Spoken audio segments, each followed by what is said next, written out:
Drug deals every step of the way.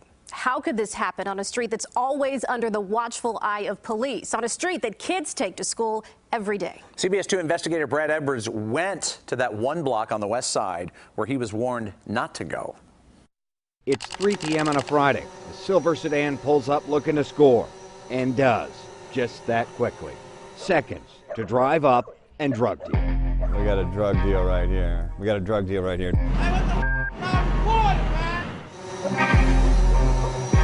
We were not welcome to tell this story. This and this. Hustle and homicide. 12 rounds called out by the shot spotter. And now we're getting someone shot and dead in the car over there. Welcome to Ferdinand, located just north of the 290, the Ike, the heroin highway, the ill repute express connecting the burbs to the west side. This is Chicago's East Garfield Park, off Pulaski between Harding and Hamlin. That may be the worst I've ever seen. State Representative LaShawn Ford, now a mayoral candidate, thought he'd found a sweet real estate deal on Ferdinand. Then, Were you stunned when you first saw that? Oh my goodness. we hooked up Ford's car with a camera. He pulled up to Ferdinand, stopped to pick up a flavored ice, and bang, drug deal. The pusher drops the dough and picks it back up. Can you hear me down there? We're doing a story on all the drug dealing here. Yeah, that's every day. Every day?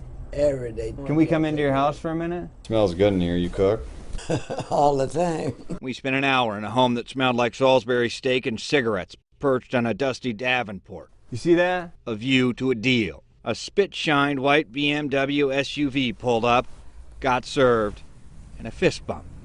Wait. Double fist bump. We're doing a story on all the drug dealing on your street. You got a good one then, don't you? A good one? Yeah. Because there's a lot of drug dealing? Yeah.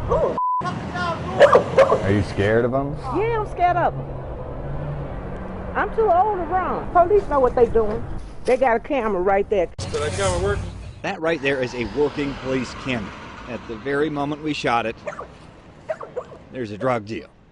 Dealer checks the bill for a watermark. Anytime you have a camera, it normally eliminates that type of activity. Not here. Not camera 4023. One can only imagine what it's seen.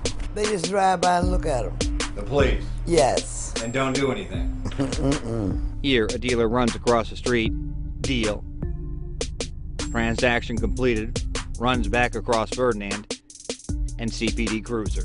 Why are so many drugs sold here? So they doing all this hustling just to go to jail. No, they don't want to do that. This young man says he's lucky. He has a factory job. Anybody ready to be working and selling drugs?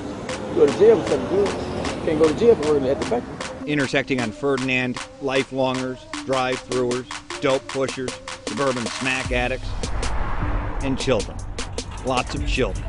It's the path this student walks every day. How are you? We'd get to know him by name in our time on Ferdinand. And these little girls in pink backpacks, they wanted to pose for the camera. With so many per capita pushers, why all the kids? Because this stretch of Ferdinand is a Chicago public school safe passage. The Safe Passage program started in 2009. Since then, in this area, there have been more than 1,000 narcotics reports, 290 batteries, 72 assaults, 5 homicides. We requested an on-camera interview with CPS Superintendent Janice Jackson. She declined. We even sent her team some of our footage, to which they responded that it appeared we were there on off hours.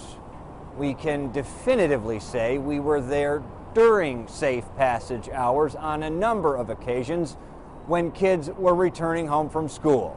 Every day I tell them they're not getting nowhere. They're getting killed. Exactly 4 days later. Calling out shot spotter, 12 rounds. Springfield, Ferdinand, Springfield. All right, now it's saying 2 people shot. All right, now we're getting someone shot and dead in the car over there. Charles Jackson, 37, was one of 3 shot. He was shot in the head. He died. Ford calls this Terrorism. When you're isolated in your homes, that's what you see in war-torn areas.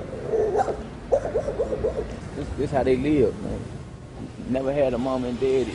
Never had nobody to take care of them. They turn to the streets. Turn to the streets to make a living. That's how they eat. And if you've ever wondered how kids get introduced to the life, Wonder no more.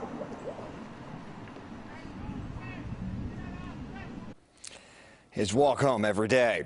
After we told CPS what we found, they say they audited the route and found workers were exactly where they should be. Which was odd, because after they told us that, we went back and found safe passage workers at locations we hadn't seen before. We even approached one. I've been here before. I've never seen anyone at this corner. I've been doing this this week. This week? Prior to this, you weren't here. They had nobody here. Okay, thank you. Little audio distortion there, but you get the point. CPS said no changes were made. We got a different story on the street. It's yet another question we'd like to ask Superintendent Jackson, and we will. We'll make sure of it. Robin, Erica? Brad, you showed us, we saw the police cars going by. That resident said they seem to see it but ignore it. Do they have any response to this? CPD officials, my sources say they're well aware of the problem. It is a known drug spot, mostly marijuana, a little heroin, other drugs mixed in. They're aware and they see it on their camera. You said you weren't welcome there on that street. Was there any part of that experience, because you were there a long time, where you felt in danger by what was going on? You got to really think about those residents and those kids who walk through those boundaries every day. But clearly, by the time this story was wrapping, we had worn out any goodwill that was there. Okay. Thank you, Brad.